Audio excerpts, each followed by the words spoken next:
আসসালামু আলাইকুম। সংবাদে আপনাদের সবাইকে স্বাগত জানাচ্ছি। আমি ফিরোজ তোহা। শুরুতেই সংবাদ শিরোনাম। বাংলাদেশের সর্বশেষ গুরুত্বপূর্ণ আপডেট সংবাদে আপনাকে স্বাগত। শুরুতেই সংবাদ শিরোনাম, এরপর বিস্তারিত। শুরুতেই জানিয়ে দিব, ৩৫ প্রত্যাশীদের ছত্রভঙ্গ করতে পুলিশের টিয়ারশেল নিক্ষেপ। সরকারি চাকরিতে আবেদনের বয়সসীমা ৩৫ বছর করার দাবিতে আন্দোলনকারী চাকরি প্রত্যাশীরা প্রধান উপদেষ্টার বাসভবন যমুনার সামনে অবস্থান নিলে তাদের ছত্রভঙ্গ করতে টিয়ারশেল নিক্ষেপ করেছেন পুলিশ। সোমবার ৩০ সেপ্টেম্বর দুপুর ১টার পর এ ঘটনা ঘটে। এরপর জানিয়ে দিব, ২০,০০০ বাংলাদেশের পাসপোর্ট ফেরত ভারতের। নেপথ্যের যে কারণ, ২০,০০০-এর বেশি বাংলাদেশের পাসপোর্ট ফেরত দিয়েছে ভারত। ঢাকাস্থ ভারতীয় হাইকমিশন সব পাসপোর্ট ফেরত দিয়েছে। ভিসার জন্য বিক্ষোভ ও হুমকির জোরে এমন পদক্ষেপ নেওয়া হয়েছে।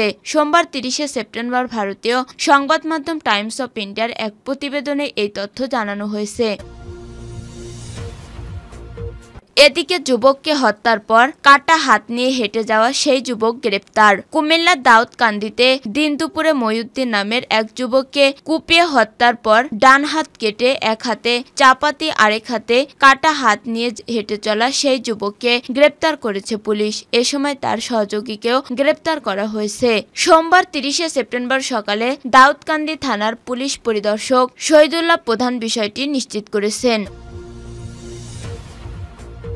এরপর জানিয়ে দিব, বুধবার বাংলাদেশে আসছেন মালয়েশিয়ার প্রধানমন্ত্রী। বাংলাদেশ সফরে আসছেন মালয়েশিয়ার প্রধানমন্ত্রী আনোয়ার ইব্রাহিম। আগামী বুধবার ২ অক্টোবর তিনি পাকিস্তান সফর করবেন, সেখান থেকে বাংলাদেশে আসবেন। এ সময় অন্তর্বর্তী সরকারের প্রধান উপদেষ্টা ডক্টর মোহাম্মদ ইউনূস ও রাষ্ট্রপতির সাথে সাক্ষাৎ করবেন বলে মালয়েশিয়ার বাংলাদেশ হাইকমিশনের একটি সূত্রে জানা গেছে। এরপর জানিয়ে দিব, বাজার হাতছাড়া হয় ফের চাল রপ্তানি শুরু করেছে ভারত। ২০২৩ সালে চাল রপ্তানির উপর বিধিনিষেধ ভারতের চাল রপ্তানি ২০% কমিয়ে ১৭.৮ মিলিয়ন টনে নামিয়ে আনে। ২০২৪ সালের প্রথম ৭ মাসে রপ্তানি এক বছরের আগের তুলনায় ১/৪ কমে যায়। ব্রিটিশ মিডিয়া ডেইলি মেইল এই তথ্য দিয়েছে যে ভারতের কম চাল রপ্তানি এশিয়ান এবং আফ্রিকার চাল আমদানিকারক দেশগুলোকে থাইল্যান্ড, ভিয়েতনাম, পাকিস্তান ও মিয়ানমারে যেতে বাধ্য করছে। এবং সর্বশেষ জানিয়ে দিব, সাইবার আইনের মামলা প্রত্যাহার, গ্রেপ্তারকৃতরা মুক্তি পাচ্ছেন। সাইবার আইনের দায়ে হওয়া স্পিচ অফেন্স সম্পর্কিত মামলাগুলো দ্রুত প্রত্যাহারের সিদ্ধান্ত নিয়েছে সরকার। তাছাড়া এসব মামলায় কেউ গ্রেপ্তার হয়ে থাকলে তিনিও আইনি প্রক্রিয়ার মাধ্যমে তাৎক্ষণিকভাবে মুক্তি পাবেন। প্রসঙ্গত, তথ্য ও যোগাযোগ প্রযুক্তি আইন ২০০৬, ডিজিটাল নিরাপত্তা আইন ২০১৮ এবং সাইবার নিরাপত্তা আইন ২০২৩-এর অধীনে আগস্ট ২০২৪ পর্যন্ত দেশের ৮ সাইবার ট্রাইব্যুনালে মোট ৫,৮১৮টি মামলা চলমান রয়েছে।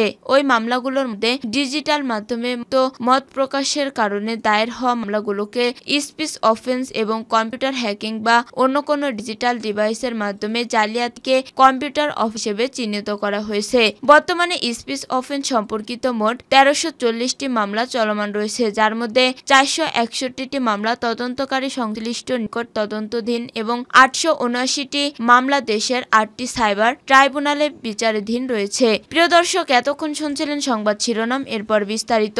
তবে তার আগে বন্ধু জানিয়ে দিন আপনি কোন স্থান থেকে আমাদের সংবাদটি দেখছেন এবং শুনছেন। জানিয়ে দিন এই সংবাদ সম্পর্কে আপনার মূল্যবান মতামত। আর আপনি যদি আমাদের চ্যানেলে নতুন হয়ে থাকেন তাহলে ভিডিওটি দেখতে দেখতে চ্যানেল সাবস্ক্রাইব করে রাখুন, যাতে করে আমাদের পরবর্তী সংবাদগুলো সবার আগে আপনার কাছে পৌঁছে যায়। এবারে বিস্তারিত।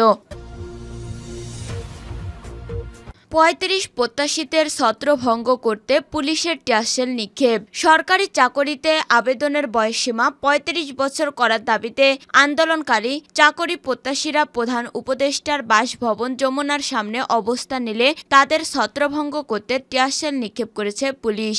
সোমবার ৩০ সেপ্টেম্বর দুপুর ১টার পর এ ঘটনা ঘটে। জানা যায়, শাহবাগ থেকে মিছিল নিয়ে আন্দোলনকারীরা প্রধান উপদেষ্টার বাসভবনের সামনে পৌঁছানোর পর তাদের ব্যারিকেড দিয়ে আটকে দেয় পুলিশ। তখন সেখানে আন্দোলনকারীরা বিভিন্ন স্লোগান দিতে থাকে। পরে তাদের ছত্রভঙ্গ করতে পুলিশ কয়েক রাউন্ড টিয়ারশেল নিক্ষেপ করে।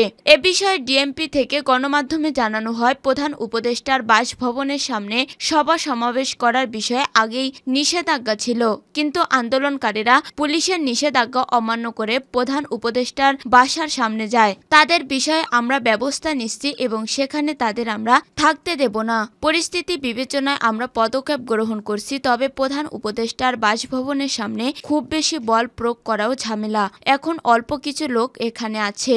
এর আগে সরকারি চাকরিতে প্রবেশের বয়সসীমা ৩৫ বছর করার দাবিতে রাজধানীর শাহবাগে অবস্থান করে আন্দোলন শুরু করেন চাকরি প্রত্যাশীরা। সোমবার বেলা ১১টা থেকে এই কর্মসূচি পালন করেন তারা।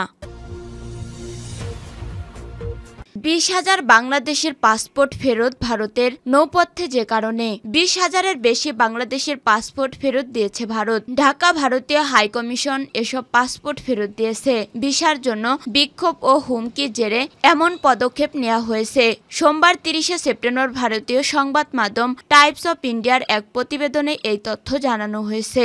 গত আগস্টে ছাত্র জনতার গণ অভ্যুত্থানে পদত্যাগ করে দেশ ছাড়েন সাবেক প্রধানমন্ত্রী শেখ হাসিনা। তারপর থেকে ভারতীয় ভিসা পরিষেবা বন্ধ রাখা হয়েছে।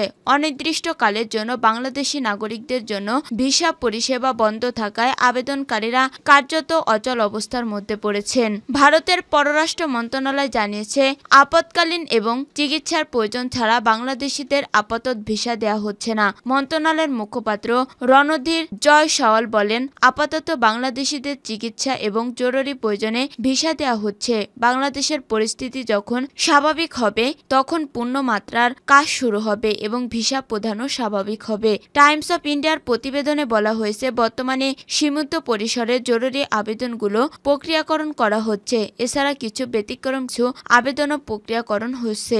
এগুলো হলো মেডিকেল ইমার্জেন্সি, স্টুডেন্ট ভিসা এবং তৃতীয় দেশে ভ্রমণের জন্য প্রয়োজনীয় ডাবল এন্ট্রি ভিসা। প্রতিবেদনে বলা হয়েছে, বাংলাদেশে ভারতীয় ভিসা আবেদন কেন্দ্রগুলোর বেশিরভাগ বন্ধ রয়েছে। ফলে হতাশাগ্রস্ত অনেক আবেদনকারী হাই কমিশনে ইমেইল করেছেন। এমনকি ইমেইলে ভাঙচুরের হুমকি দেওয়া হয়েছে।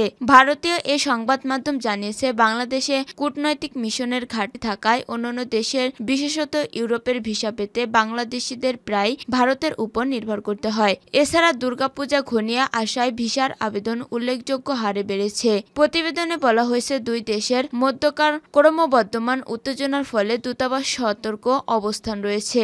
এছাড়া ভিসা দেওয়ার ক্ষেত্রেও তারা সতর্কতা অবলম্বন করছে। তবে উভয় দেশের সরকার পরিস্থিতি স্বাভাবিক করতে প্রচেষ্টা চালিয়ে যাচ্ছে বলেও প্রতিবেদনে উল্লেখ করা হয়েছে।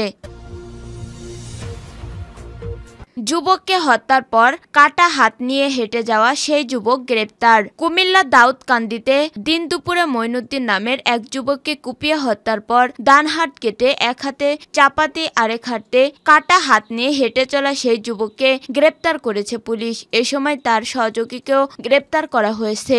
সোমবার ৩০শে সেপ্টেম্বর সকালে দাউদকান্দি থানার পুলিশ পরিদর্শক তদন্ত শহীদুল প্রধান বিষয়টি নিশ্চিত করেছেন। এর আগে শনিবার ২৮শে সেপ্টেম্বর রাতে ব্রাহ্মণবাড়িয়ার উপজেলার সদরে বাস স্ট্যান্ড থেকে তাদেরকে গ্রেপ্তার করা হয়েছে।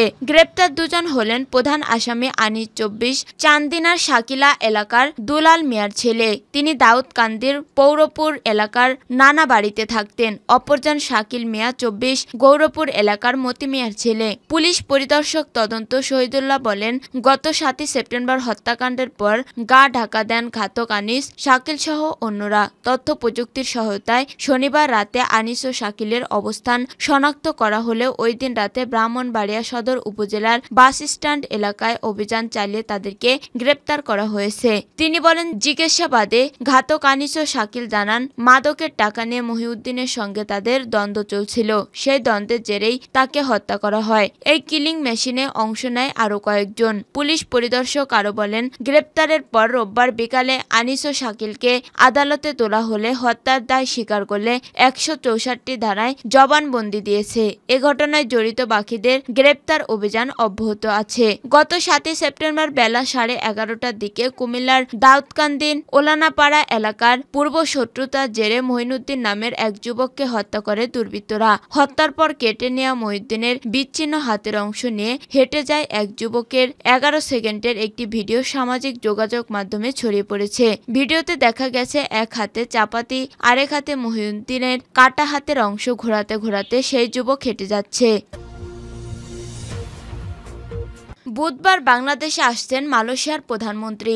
বাংলাদেশ সফরে আসছেন মালয়েশিয়ার প্রধানমন্ত্রী আনোয়ার ইব্রাহিম। আগামী বুধবার 2 অক্টোবর তিনি পাকিস্তান সফর করবেন, সেখান থেকে বাংলাদেশে আসবেন। এ সময় অন্তর্বর্তী সরকারের প্রধান উপদেষ্টা ডক্টর মোহাম্মদ ইউনূস রাষ্ট্রপতির সাথে সাক্ষাৎ করবেন বলে মালয়েশিয়ার বাংলাদেশ হাইকমিশনের একটি সূত্রে জানা গেছে। তবে আশা করা হচ্ছে মালয়েশিয়ার প্রধানমন্ত্রী এই সফরকে ডক্টর মোহাম্মদ ইউনূসের টানে উন্নয়ন কৌশলের অবস্থান আরও গভীর করবেন এবং পারস্পরিক কল্যাণকর সহযোগিতা প্রসারিত করবে, যা মালয়েশিয়ায় অবস্থানরত বাংলাদেশি কর্মীদের স্বার্থ ও একটি অভিন্ন কল্যাণকর রাষ্ট্র নির্মাণে কাজ করতে চাইবে। বাংলাদেশের পট পরিবর্তনের পর গত 14 আগস্ট মালয়েশিয়ার প্রধানমন্ত্রী আনোয়ার ইব্রাহিম খুব দ্রুত বাংলাদেশ সফরের ইচ্ছা প্রকাশ করেছিলেন। সে সময় প্রধান উপদেষ্টা ডক্টর মোহাম্মদ ইউনূসকে মালয়েশিয়ার প্রধানমন্ত্রী ব্যক্তিগতভাবে অভিনন্দন জানাতে ফোন করে এই ইচ্ছা ব্যক্ত করেছিলেন।